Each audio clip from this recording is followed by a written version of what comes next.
రాయలసీమ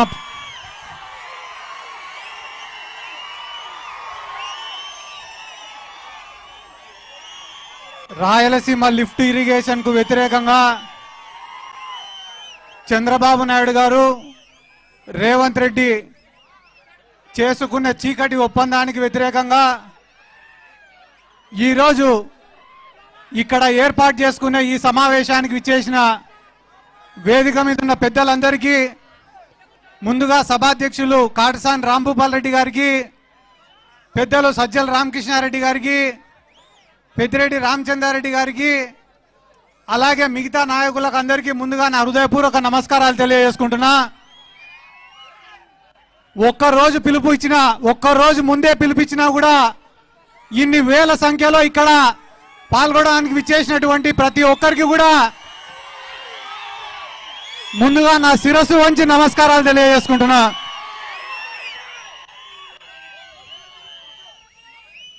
ముఖ్యంగా Rayalaseema lift irrigation అంటే మా జిల్లాలో ఉండే తెలుగుదేశం పార్టీ నాయకులు, రాయలసీమ ఉద్యమకారులు అని చెప్పుకునే చాలా మంది కూడా గడిచిన 2 రోజుల నుంచి ఈ రాయలసీమ లిఫ్ట్ ఇరిగేషన్ వేస్ట్ అని చెప్పడం మొదలుపెట్టినారు.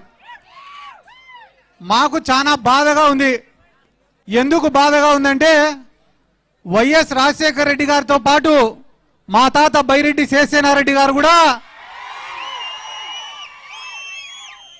ఇదే పోతిరెడ్డిపాడు విస్తీర్ణం పెంచాలని చెప్పి, పెంచితే తప్ప రాయలసీమ బాగుపడదని చెప్పి ఆ రోజు పాదయాత్ర చేసినారు. ఆ రోజు కథలన్నీ మర్చిపోయినారు. ఈ రోజు రాజకీయ స్వార్థం కోసం ఎవరైనా పోయి నీళ్ళు అడిగినారనుకో, అన్న మా నియోజకవర్గంలో ఏ రైతు కూడా నాయకుల దగ్గరికి పోయి నీళ్ళు అడగకూడదు. పొరపాటున ఎవరైనా నీళ్ళు అడిగినారనుకో, టీఎంసీ అంటే ఏందో చెప్పంటారు, క్యూసెక్ అంటే ఏందో చెప్పు అంటారు, హై లెవెల్ కెనాల్ అంటే ఏందో చెప్పు అంటారు, లో లెవెల్ కెనాల్ అంటే ఏందో చెప్పు అంటారు, రైట్ బ్రాంచ్ కెనాల్ ఏందో చెప్పు అంటారు, లెఫ్ట్ బ్రాంచ్ కెనాల్ ఏదో చెప్పు అంటారు. అవన్నీ చదువుకునే మేము కూడా ఏఈలమో డిఈలమో ఇరిగేషన్ ఆఫీసులోనో పనిచేసింది. ఇవి అడిగేటోళ్లకు టీఎంసీ అంటే ఏమో తెలియదు మాకు, కానీ ఆయన ఏ పార్టీలో ఉంటాడో కూడా మాకు తెలియదు. 2 రోజులకు ఒకసారి మమ్మల్ని విమర్శించడం తప్ప ఏం తెలియదు. ఈ తెలుగుదేశం వాళ్ళు ఒక్క పని కూడా చేయరు. చంద్రబాబు నాయుడు గారికి తెలిసింది 2 పని చేయడం కాదు.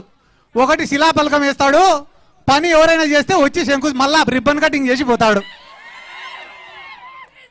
మా నియోజకవర్గంలో అందరూ కూడా ఒక కథ చెప్పుకుంటా అంటారు. ఏం రా అంటే వేటగాడి కథ. ఒక వేటగాడు ఉన్నాడంట, భయంకరమైన భీకరమైన యుద్ధం చేసి అడవిలో పులిని చంపినాడంట. చంపిన తర్వాత పాపం వేటగాడికి కూడా బాగా దెబ్బలు తగిలినాయంట. ఆ దెబ్బలకు ఆ నొప్పులకు తట్టుకోలేక ఆడి నుంచి వెళ్ళిపోతే తర్వాత చంద్రబాబు నాయుడు లాంటి వాడు వచ్చినాడు. ఆడికి వచ్చి ఆ పులిగుండే గోర్లు పళ్ళు అన్ని ఎత్తుకొని పోయి నేనే చంపినది నేను నేడంతా. అట ఏ ఒక్క పని కూడా ఈ రాష్ట్రంలో వాళ్ళు చేయరు. ఎందుకంటే ఇక్కడ గొప్పగా వాళ్ళు ఏం చెప్పుకుంటారంటే, ఇంకొకటి హెచ్ఎన్ఎస్ఎస్ పనుల గురించి చెప్పుకుంటారు. హెచ్ఎన్ఎస్ఎస్ పనులు ఎన్టీ రామారావు గారిది ఆలోచన అయితే, అడ్మినిస్ట్రేటివ్ శాంక్షన్ ఇచ్చింది వాళ్ళైతే, దానిలో పూర్తి చేసిందంతా కూడా వైఎస్ రాజశేఖర రెడ్డి గారు అప్పుడు ఉన్నటువంటి కాంగ్రెస్ ప్రభుత్వం. అంతే తప్ప చంద్రబాబు నాయుడుకు దానికి ఎటువంటి సంబంధం కూడా లేదు. అలాగనే ఈరోజు మీరు ఏమన్నా అడగండి, తప్పించుకునేటివే ఉంటాయి తప్ప సమాధానం చెప్పారు. లడ్డు గురించి అడిగినామంటే తప్పించుకుంటారు, మనోళ్ళపైన దాడులు చేస్తారు. మా ఊర్లో పాపం అందరిపై సార్ యూరియా కొరత ఉంది సార్ అంటే, రే వద్దురా మీకే మంచిది కాదు క్యాన్సర్ వస్తుంది అన్నారు. అంటే ఇంకా ఎవడు యూరియా గురించి అడగకూడదు. ఏం సార్ 18 ఏళ్ళు దాటిన మహిళలకు అందరికి 1500 ఇస్తారంటే, ఏం చేసుకుంటారమ్మా నా దగ్గర ఉంటే భద్రంగా ఉంటాయి అవన్నీ అంటాడు. అంటే ఏ మాట మాట్లాడినా కూడా అబద్ధమే తప్ప ఇంకొకటి లేదు. పవన్ కళ్యాణ్ గారు ఒకరు ఉన్నారు, మీకు ఏ ఆపద వచ్చినా నాది పూచి నన్ను నమ్మి ఆ పక్క ఓటేయండి అని అడిగినారు. పాపం నమ్మి ఓటేస్తే 2 సంవత్సరాలు అయింది, ఈ రోజు వరకు మా నియోజకవర్గాల పక్కకు కూడా రాలేన్నాం. ఆయన కేవలం 2-3 నియోజకవర్గాల తప్ప ఏడ తిరగాడు. కాబట్టి ఒక్క మాట మీకు అందరికీ చెప్పేదన్నా, ఇక్కడ వేదిక మీద ఉన్న పెద్దలకు అందరికీ నా రిక్వెస్ట్ ఏమరా అంటే, రాయలసీమకు కానీ మీ నెల్లూరు జిల్లాకు కానీ ఎక్కడికి నీళ్లు పోవాలన్నా మా నందికొట్కూరు తాలూకా నుంచే పోవాలా. ఇట్లా గోరుకల్లు రిజర్వాయర్కు పోవాలన్నా అవుకు రిజర్వాయర్కు పోవాలన్నా, జిఎన్ఎస్ఎస్ ప్రాజెక్టు కింద ఉండే 11 రిజర్వాయర్లకు, గండికోటకు కానీ, వామికొండకు కానీ, సర్వరాయ సాగర్ కానీ, మన 11 ప్రాజెక్టులు జిఎన్ఎస్ కింద పోవాలన్నా, కేసీ కెనాల్కు నీళ్లు పోవాలన్నా, నిప్పులవాగు ద్వారా కేసీ కెనాల్కు పోవాలన్నా, మీకు వెలిగోడ రిజర్వాయర్కు పోవాలన్నా, బ్రహ్మం సాగర్కు నీళ్లు పోవాలన్నా, కంటలేరుకు నీళ్లు పోవాలన్నా, సోమశీలకు నీళ్లు పోవాలన్నా, చివరికి మెడ్రాస్కు నీళ్లు పోవాలన్నా కూడా మా నందికొట్కూరు తాలూకా నుంచే పోవాలా. శ్రీశైలం ప్రాజెక్టు కోసం భూములు కోల్పోయింది మేము. ఈ రోజుకి 98 జీవో కింద ఉద్యోగాలు రాలేని చెప్పి 100ల మంది రోడ్లు పట్టుకొని తిరుగుతా అంటే వాళ్ళ బాధలు చూడలేక కన్నీళ్లు పెట్టుకుంటా అనేది మేము. ఇంతమందికి నీళ్ళు ఇచ్చి, ఇన్ని భూములు ఇచ్చి, ఈ రోజు మా ప్రాంతంలో నిలబడే ప్రాజెక్టులు ఎందుకు పనికిరావంటే మాట్లాడే వాళ్ళు మా నియోజకవర్గాలలోకి వస్తే చెప్పులతోటి చీపుర్లతోటి ఖచ్చితంగా తంతామని కూడా చెప్తున్నాం.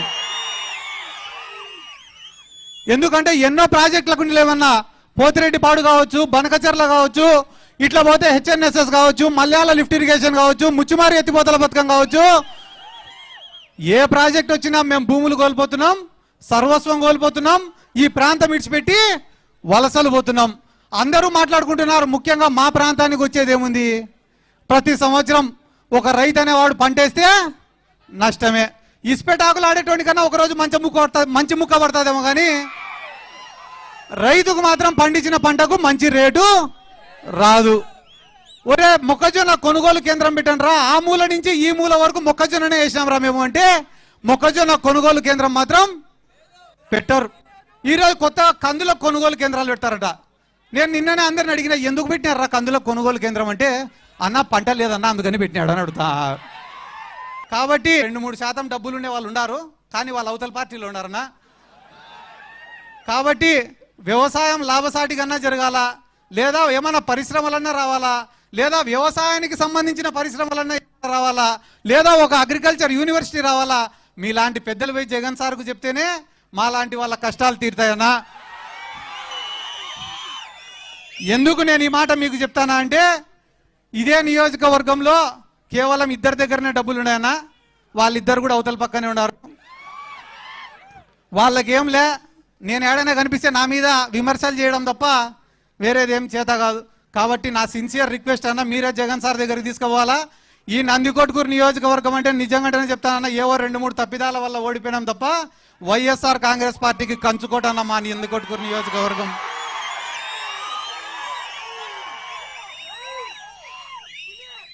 రేపు ఇప్పటికిప్పుడు ఎన్నికలు జరిగినా కూడా భారీ మెజార్టీతో మనం గెలిచడం ఖాయం ఈ నియోజకవర్గంలో. ఎందుకంటే మీకు కేవలం ఒక్కరోజు సమయం ఇస్తేనే వచ్చినటువంటి జనం. కాబట్టి మాకు కూడా ఇంతగా గడిచిన 2 రోజులుగా సహకరించినటువంటి కాటసాని రాంభూపాల్ రెడ్డి గారికి, మిగతా వేదిక మీద ఉన్న పెద్దలకు అందరికీ నా ధన్యవాదాలు తెలుపుకుంటూ, మరొకసారి మీకందరికీ నా శిరస్సు వంచి నమస్కారాలు తెలియజేసుకుంటూ సెలవు తీసుకుంటున్నాను. జై జగన్, జై జగన్, జై రాయలసీమ.